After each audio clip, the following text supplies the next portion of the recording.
walking stick before? My name is Rodetta, but you can call me Rod. That's what Moses called me. Yep, I said Moses, the great man himself. We worked together for a long time. You might say I was his staff. I think the most important thing I ever learned from Moses was about obeying rules.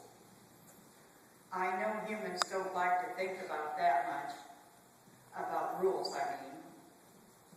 Ever since your great, really great grandparents, Adam and Eve, had trouble with that snake, you've had a hard time keeping rules. Well, if it makes you feel any better, Moses had trouble too. You see, Moses grew up as an Egyptian king.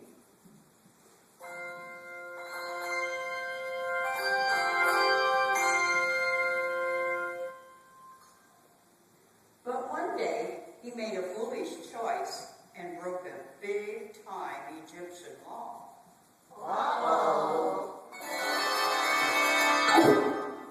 Uh-oh is right. Moses was in so much trouble that he ran away from Egypt into the desert. See what happened when Moses broke his rules? He used to be a prince, living in a palace, and eating all the candy bars he wanted. But now, he was living in a tent and eating sand in his sandwiches and taking care of a bunch of smelling sheep.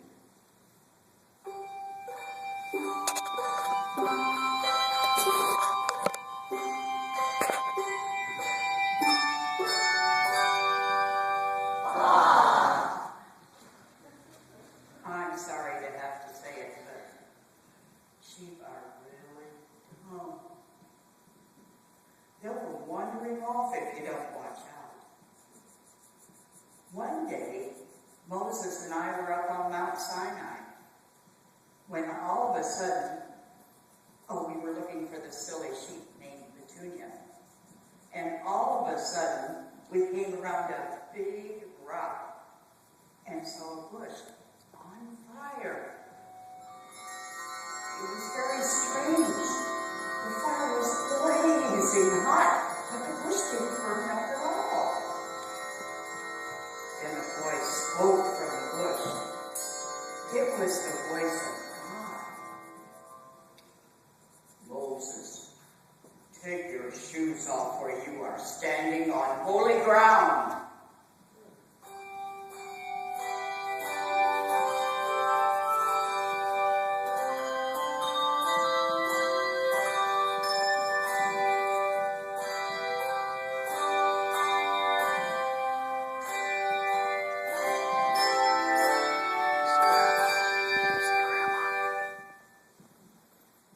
Moses took his sandals off real fast. He was hanging on to me and shaking so bad that I got dizzy.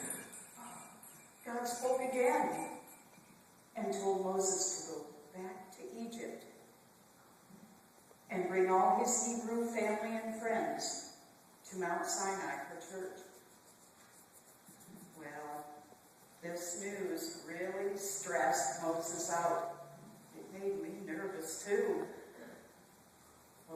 Whenever Moses was under pressure, he liked to whittle.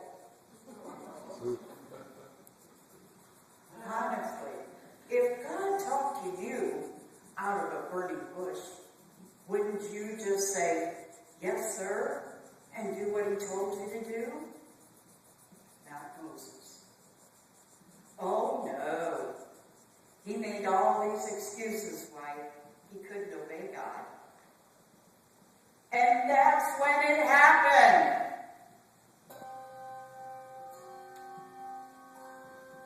God said, "Moses, what is that in your hand?" And Moses Moses answered, "My staff." And God said, "Throw it down."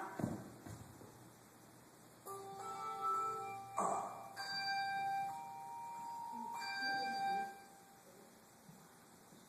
Boom.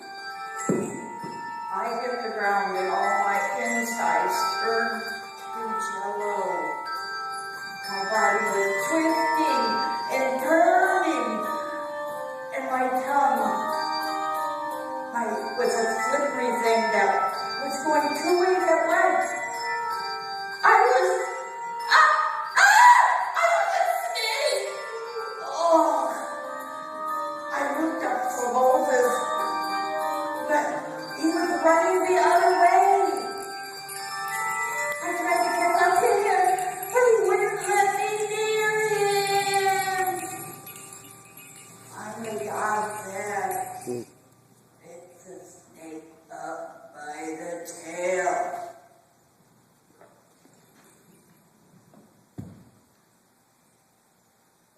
How embarrassing. The next thing I knew, I was a walking stick again. Then God commanded Moses to tell the Egyptian king Pharaoh to let his Hebrew people leave.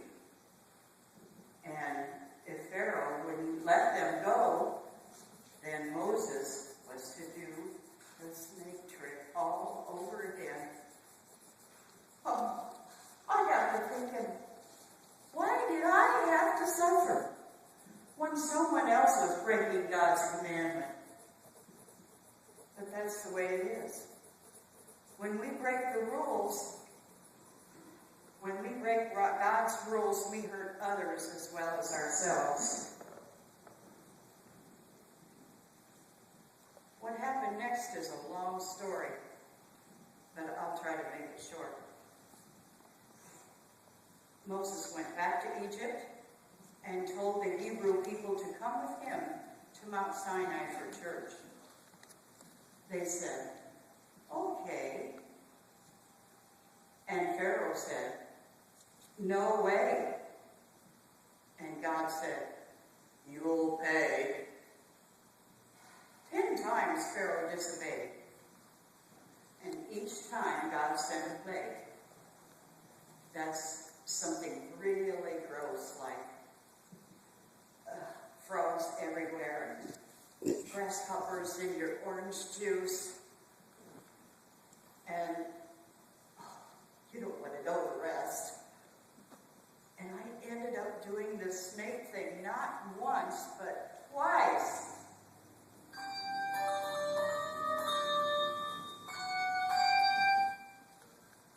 Finally, Pharaoh said, "Okay." And all the Hebrew people followed Moses and me out of town, right up to the Red Sea.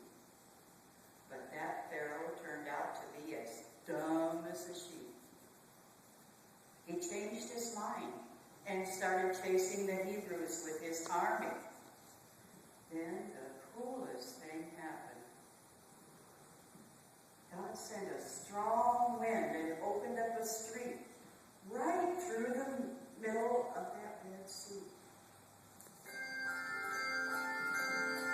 Yes, sir, we walked out on dry land. No one can call me a stick in the mud. Those foolish Egyptians followed us right into the sea, but they didn't make it.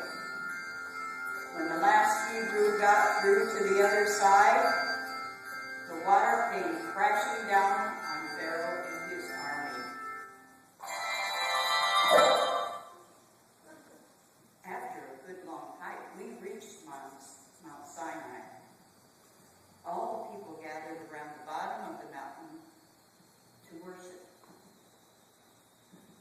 Then Moses went up to talk to God. And God gave him some new rules for the people to follow. But it took a long time. So the Hebrew people started getting bored. They began to whisper and pass notes and on, until they forgot all about God. They even made a golden statue shaped like a baby cow and bowed down and worshipped. Well, God is kind of like your mom. He knows what you're doing. So he sent Moses back down with the new rules written on stone tablets. But when Moses saw all the rule breaking going on, he got so mad, he threw the tablets down and broke them all to pieces. You might say, Moses is the only person who ever broke all 10 commandments at once. God was very angry with the Hebrew people, but Moses prayed and asked God to forgive them their sins, and he did. God doesn't like it when we break his rules, but he is always willing to forgive us if we're truly sorry.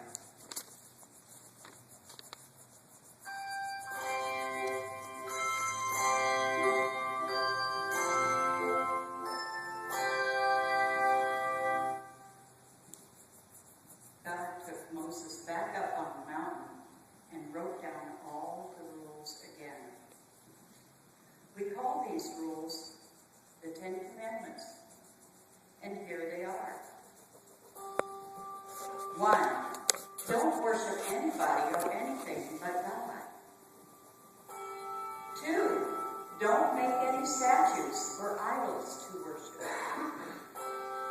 3. Don't use God's name in a bad way. 4. Sunday is a special day to worship God and rest. 5. Honor and obey your mom and dad. 6. Don't murder anyone. 7. Keep your marriage promises. 8. Don't steal. 9. Don't tell lies about anyone. 10. Don't wish you had something that belongs to someone else. God is perfect, and his commandments are perfect, but we're not perfect. God knows it, but if we ask him, he promises to help us keep his commandments. Oh, my goodness, look at the time. I have to be going. I've got a luncheon appointment at the snake house at the zoo.